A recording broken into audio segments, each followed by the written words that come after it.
வணக்கம்.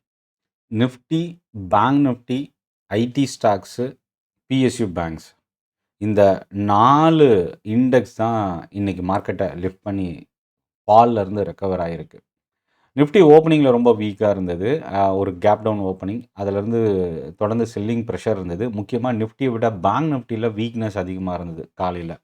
ஸோ இன்னைக்கு வந்து ஒரு 2 செஷனா பிரிக்கலாம். First morning session, second half evening session. இந்த மார்னிங் செஷன் வந்து ஒரு சென்டிமெண்ட்டும், செகண்ட் ஹாஃப் வந்து இன்னொரு சென்டிமெண்ட்டும் மார்க்கெட் அப்படியே இருவேறு மார்க்கெட்டா இருந்ததுன்னு சொல்லலாம். ஏன்னா, ஃபர்ஸ்ட் ஹாஃப்ல வந்து செல்லிங் பிரஷர் ரொம்ப அந்த அளவுக்கு இருந்தது. பேனிக் செல்லிங்ன்னு கூட சொல்லலாம். அந்த அளவுக்கு ரொம்ப வீக்கா இருந்தது.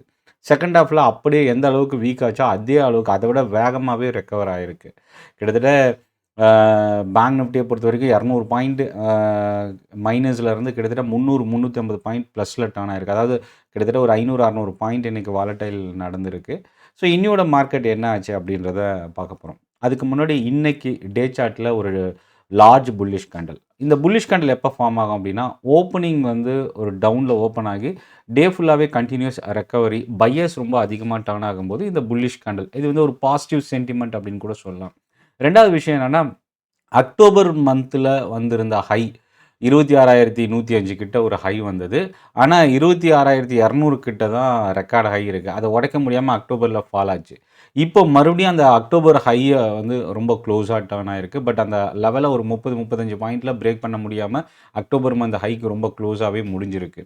ரெண்டாவது விஷயம், க்ளோசிங் பேசிஸில் 26,050ன்றது ரொம்ப ஒரு கம்ஃபர்ட்டான ஒரு லெவல்.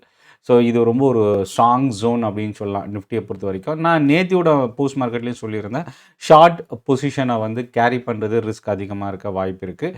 ரெண்டாவது, பை அண்ட் டிப்ஸ் வந்து நம்ம யூஸ் பண்ணலாம். இந்த 2 ஸ்ட்ராட்டஜி தான் இன்னையோட மார்க்கெட்டில் ஒர்க் அவுட் ஆகிருக்கு. ஸோ இன்றைக்கும் அதே ஸ்ட்ராட்டஜி தான். இன்னைக்கு புதன்கிழமை, இன்னும் 2 ட்ரேடிங் செஷன் இந்த வாரத்தில் இருக்குது. ஸோ இந்த 2 நாளில் நிஃப்டி ரெக்கார்ட் ஹை போகுமா அப்படின்றத நம்ம வெயிட் பண்ணி பார்க்கலாம். ரொம்ப க்ளோஸாக இன்னொரு 120, 130 பாயிண்ட்ஸ் தான் வந்து ரெக்கார்ட் ஹைக்கு நியரில் நிஃப்டி டர்ன் ஆயிருக்கு. பட் இதில் நம்ம கவனிக்கக்கூடியது என்னென்னா, பேங்க் நிஃப்டி இந்த அக்டோபர் லோவிலேருந்து கிட்டத்தட்ட ஒரு 4000 பாயிண்ட்ஸ் இன்க்ரீஸ் ஆகிருக்கு. ஆனால் நிஃப்டி ஒரு 1200 பாயிண்ட்ஸ் தான் இன்க்ரீஸ் ஆகிருக்கு. ஸோ நிஃப்டி இன்னும் கொஞ்சம் ஸ்ட்ரகிளில் இருக்குது. அதுக்கு ஒன் ஆஃப் த ரீசன் அப்படின்னா, ஐடி ஸ்டாக்ஸ் பெரிய அளவுக்கு இம்ப்ரூவ் ஆகாமல் போனது. இந்த குவார்ட்டர்லி செகண்ட் குவார்ட்டரோட ரிசல்ட் பெரிய அளவுக்கு கை கொடுக்காம போனது தான் ஐடி ஸ்டாக்ஸில் ஸ்ட்ரகிள் இருந்தது. அதனால தான் பேங்க் நிஃப்டி ரெக்கார்ட் ஹையை பிரேக் பண்ணியும் நிஃப்டியால் பிரேக் பண்ண முடியல. பட் இன்னைக்கு வந்து ஐடி இண்டெக்ஸ் 3% கிட்ட பாசிட்டிவாக இன்னைக்கு டர்ன் ஆயிருக்கு. எல்லா ஸ்டாக்குமே இன்னைக்கு பையிங் டர்ன் ஆயிருந்தது. எம்ஃபசிஸில் பிளாக் டீல் இம்பாக்ட் நேற்று கொடுத்துருந்தாங்க. பட் அந்த ஸ்டாக்கும் இன்னைக்கு வந்து பார்த்திங்கன்னா ஒரு பாசிட்டிவ் சென்டிமெண்ட்.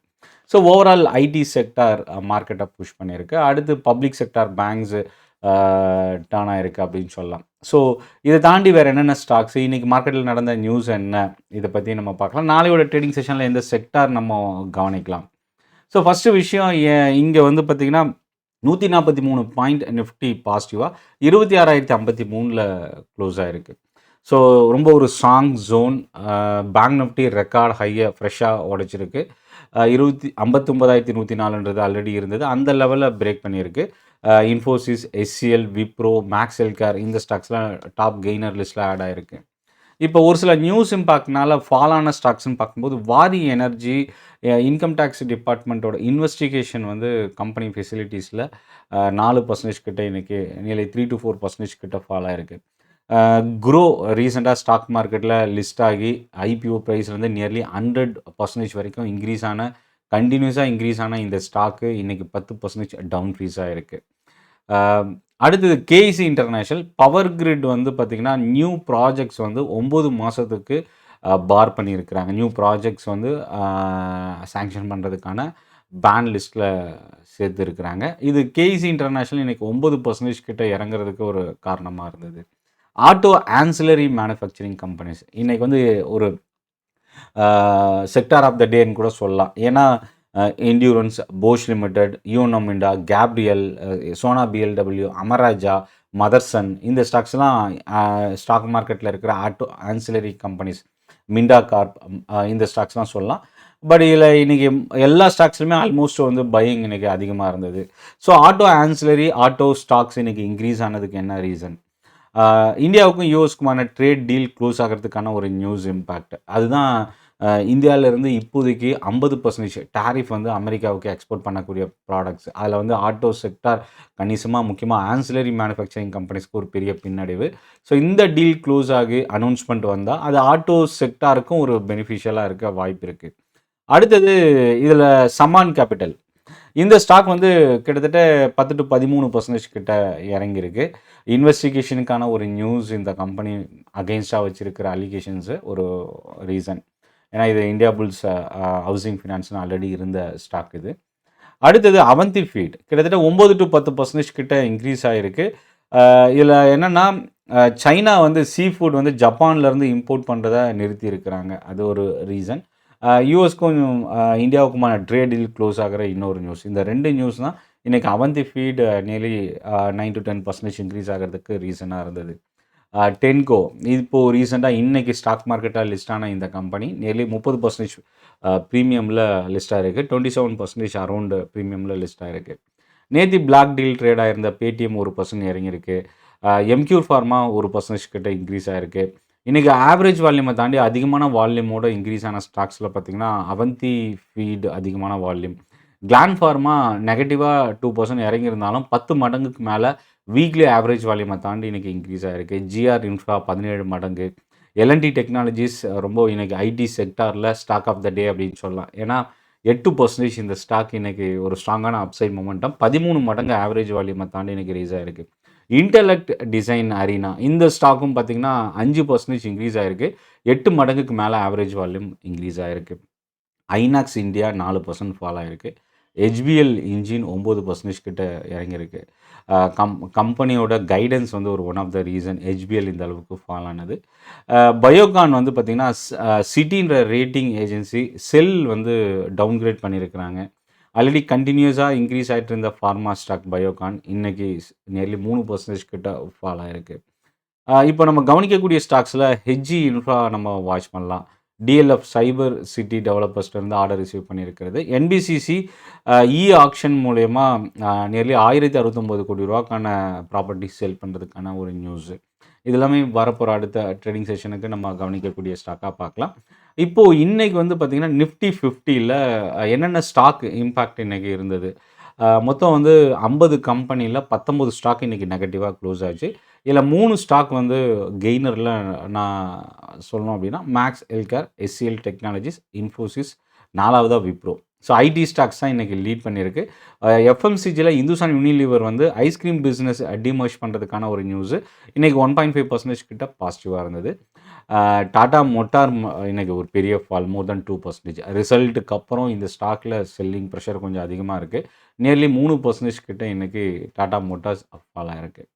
பேங்க் நிஃப்டியில் IndusInd bank, IDFC first bank இந்த 2 ஸ்டாக்கை தவிர்த்து மற்ற எல்லா ஸ்டாக்குமே இன்றைக்கி இறங்கியிருக்கு. பிஎஸ்யூ பேங்க்ஸ் தான் பேங்க் நிஃப்டியில் லீட் பண்ணியிருக்கு. PNB, Bank of Baroda. முக்கியமாக பிஎஸ்யூ பேங்க்ஸோட டிமர்ஜர் நியூஸ் நேற்று வந்து இருந்தது. பட் இன்னும் அஃபிஷியல் அனௌன்ஸ்மெண்ட் வரல. அதுக்கான டிஸ்கஷன் கவர்மெண்ட் சைடில் போயிட்டுருக்கதா ஒரு நியூஸ் இருந்தது. ஸோ பிஎஸ்யூ பேங்க் இன்றைக்கி ரெக்கவர் ஆனதுக்கு அது ஒரு ஒன் ஆஃப் த ரீசனாக நம்ம பார்க்கலாம். மிட் கேப்பில் இன்றைக்கி 5 ஸ்டாக் ரொம்ப இம்பார்ட்டன்ட் ட்ரிகர், அதிகமான ஃபோக்கஸ். அதுலேயும் ஐடி ஸ்டாக்ஸ் தான் லீட் பண்ணியிருக்கு. கோஃபோர்ஜ், பர்சிஸ்டன்ட், அதே மாதிரி கேபிட்டல் மார்க்கெட் ஸ்டாக்ஸு இன்றைக்கி இன்க்ரீஸ் ஆகிருக்கு. 361 வந்து பார்த்திங்கன்னா மோர் தென் 3% இன்றைக்கி இன்க்ரீஸ் ஆகிருக்கு கேபிட்டல் மார்க்கெட்டில். பிஎஸ்சி பவுன்ஸ் பேக் ஆகிருக்கு. சோனா காம்ஸ்டார், பாரத் ஃபோர்ஜ், பாலிசி பஜார் இந்த ஸ்டாக்ஸ்லாம் இன்றைக்கி மிட் கேப்பில் ரெக்கவர் ஆகிருக்கிற ஸ்டாக்ஸு. இதை தாண்டி ஏபிஎல் அப்போலோ, ஹட்கோ நேற்று வந்து இன்க்ரீஸ் ஆகிருந்த ஹட்கோ இன்றைக்கி ஃபால் ஆகிருக்கு.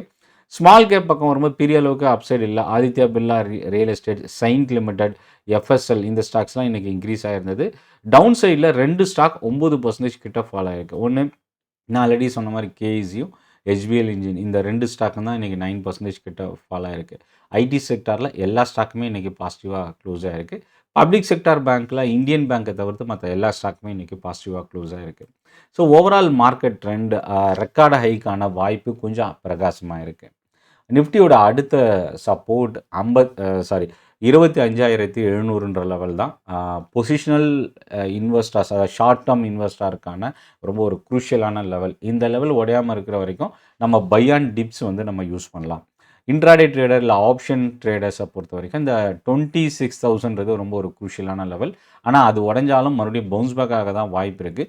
25,900ன்றது க்ளோசிங் பேசிஸில் F&O ட்ரேடருக்கான ஒரு குரூஷியல் சப்போர்ட் ஜோனாக நிஃப்டியில் பார்க்கலாம்.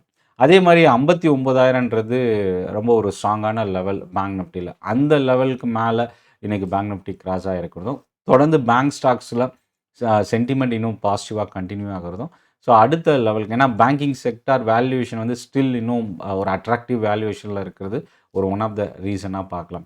இப்போ 2 விஷயம் நம்ம கவனிக்கணும். ஒன்று, எஃப்ஐஎஸோட சைடில் பையராக டர்ன் ஆகுறாங்களா அப்படின்றது. இன்றைக்கி ஆல்மோஸ்ட் எஃப்ஐஎஸோட சைடில் பையராக டர்ன் ஆக சான்சஸ் இருக்குது. ஆனால் இதில் சேலஞ்ச் என்ன அப்படின்னா, ஃபர்ஸ்ட் ஹாஃபில் மார்க்கெட் இறங்கினதில் அதிகமாக செல் பண்ணியிருந்தா மேபி இன்றைக்கும் செல்லராக டர்ன் ஆகிறதுக்கும் சான்சஸ் இருக்குது. So 2 challenge. ஒன்று, எஃப்ஐஎஸ் வந்து கம்ப்ளீட்டாக பையராக டர்ன் ஆகணும் ஒன்று. 2வது, இந்தியாவுக்கும் அமெரிக்காவுக்குமான ட்ரேட் டீல் தொடர்ந்து இழுத்துட்ருக்கு. இதுக்கு ஒரு முடிவு தெரிஞ்சால் மறுபடியும் மார்க்கெட் அடுத்து எவ்வளோ வரைக்கும் இன்க்ரீஸ் ஆகும், அடுத்து ஒரு பாசிட்டிவ் சென்டிமெண்ட், ஸோ இது டர்ன் ஆகிறதுக்கான வாய்ப்பும் எதிர்பார்க்கலாம். என்னோடய டெலகிராம் குரூப்பில் நீங்கள் ஜாயின் பண்ணிக்கங்க, லிங்க் டிஸ்கிரிப்ஷனில் இருக்குது.